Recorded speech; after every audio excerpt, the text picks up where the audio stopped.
How pack sheds on fruit and vegetable farms are designed has an enormous impact on a farm's profitability and the ease of day-to-day operations.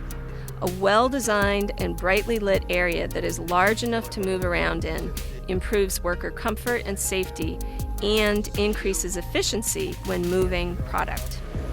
Because of the overlap between human pathogens and plant pathogens, a space that is well ventilated and easy to clean will both improve produce safety and extend product shelf life. This video shows how a diversified farm went from renovating an old dairy barn to building a new pack shed as their business grew.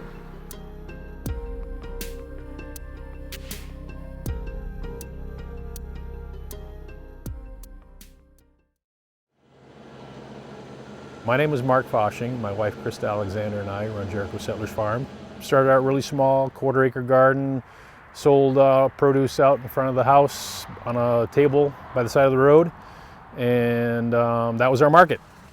And we were probably farming about close to 25 acres of tillable ground that we actually put in crops every year.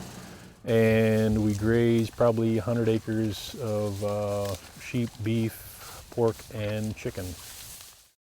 We basically have an old dairy barn, gambrel dairy barn, which was probably, I think it was built in the 30s, 1930s. So basically no insulation barn, like an old cow barn.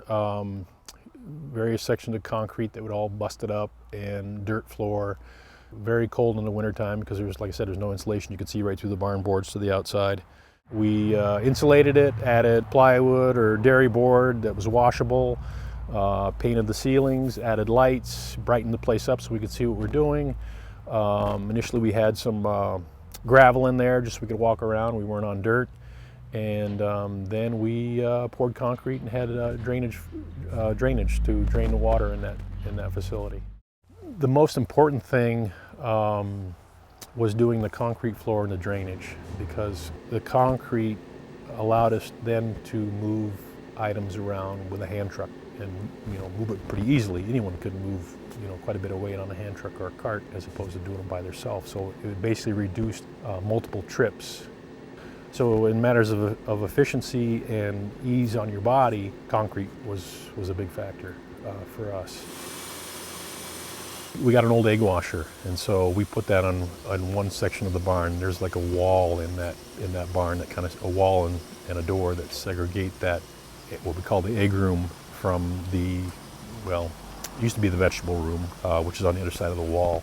So anyone who was coming in after collecting eggs, they would wash their boots off in the egg room and spray that down, and then we'd limit foot traffic through there if there are people are going into the vegetable/wash pack area. The initial changes from the old barn, we made those changes just for ease of use for us and our employees. And then as the food safety became more prevalent in our thoughts, it's like, okay, what can we do next? In 2011, we started building that new add-on to the barn, which is roughly 20 wide by 43 long. And like I said, half of that was cooler and half of that was loading dock space. So when we added the addition, we started picking up more stainless steel sinks and tables. And we added the washable dairy board in there, more lighting, just more of a safe environment for working and for food safety. And at the time we thought it was big enough, but once we started adding in a barrel washer, we lost some of that space. Once we started adding in a sink or a Rubbermaid tank to wash greens, we lost some more space.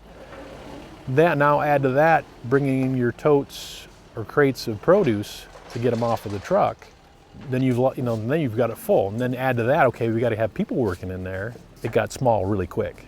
And then at that point, it's like, okay, we need to add again just for our sanity and workflow. So if we had something a little bit bigger and we're more efficient, these days will get shorter, the crew morale will improve. At the end of the season, they're not beat up.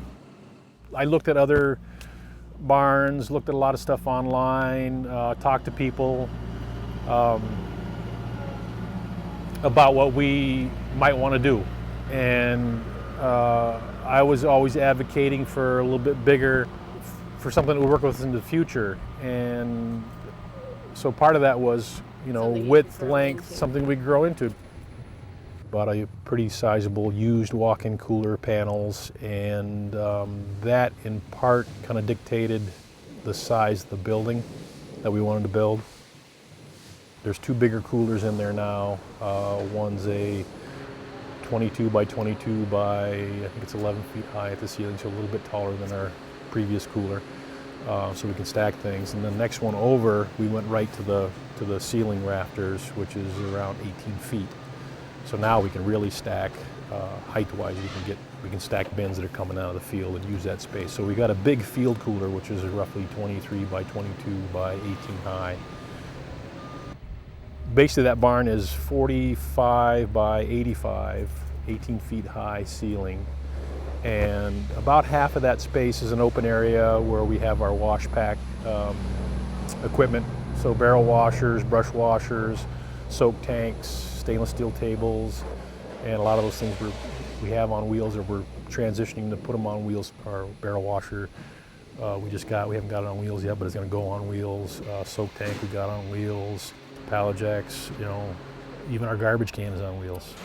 So we can move them around and basically reconfigure our space as we need to. And so half of that is open, and the other half is really cooler space. And we have two garage doors on either end of that, so we can open that, bring the forklift in, stack our bins, our field bins, and then we're taking those crops out, primarily root crops, potatoes, carrots, beets, parsnips, cabbage. Those crops we can bring out to process and wash. We can do that throughout the winter time. If you look at workflow, you're gathering all your products out in the field, putting them in your truck, bringing them up to your wash facility, unloading facility. Is, how easy is it getting in and out of that facility? Do you have a big garage door you can push all that product through? Is it a small little person door that you can push that product through? Farming is about handling materials. Yep, yep. Your material is, a root crop or lettuce, or, and if there's ways that you can reduce the number of times you have to handle something, you become more profitable. Now it gets harvested into a bin, gets picked up on our trailer, and gets tractored up to the barn. Then from the barn, it gets forklift and stacked into the field cooler, what we call the field cooler, which is the big cooler. Now I'm moving things with tractor forks and a forklift, so we've reduced like 4 to 5 different handling steps, which has multiple benefits because if you're more efficient, you're more profitable, and you're not dead tired at the end of the day. Your crew's a little happier. Build as big as you can afford. Go with height if you want to stack product higher. It's more affordable to stack product high in a taller building than it is to build something wider and longer. Just if you're thinking of concrete, you can stack 20 feet high or more on a small footprint versus if you had to make that concrete footprint bigger if you're not going to stack as high. So it's more cost effective to have a higher, taller facility in my opinion. Partly why we wanted height in this new barn was to be able to drop either from the ceiling, drop power, so you're not walking over electrical cords, and also have a plumbing system where you can drop water to your wash tanks. So again, you're not dragging a garden hose across a dirty concrete floor and filling up a tank. You want it all just dropping right in. Concrete is a must. Couple that with drainage, because you're going to have lots of water. If you're washing vegetables, there's going to be a lot of water flowing through that facility, and size the drainage such that you can move that water out of there, and then also be able to retrieve the sediment out of that drain, because there's going to be a lot of dirt flowing into those drainage channels to, kind of like a sediment box that you can actually get into and remove the sediment. Probably the first thing to think about if you're going to expand, this is not the answer you want to hear, but why are you expanding? Is it because there's a market out there that hasn't been tapped and you want to go after it?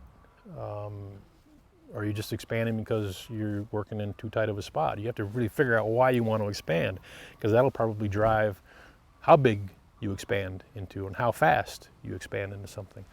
But once you make that decision, I guess my first advice would be build bigger than you think you're going to need within reason. I mean, obviously you can't build something so huge you run out of money that all you have is a shell and you got nothing to put in it. I mean, we found every time we've expanded a little bit, it's like within a year or two we've outgrown it. So it's like, let's build something that we can grow into within 5 to 10 years. And how big and the size, the height, the width, the footprint, what that looks like is kind of a little bit nebulous at first. But visiting other farms that have gone through that process is very helpful. Visiting other people's evolution of how they've evolved from their old dairy barn to a new facility, what size they've used, what machinery they use, how they move product around. Going to those farms and actually seeing that process as it's evolved for them is very helpful. Get you thinking about what might work for you on your farm.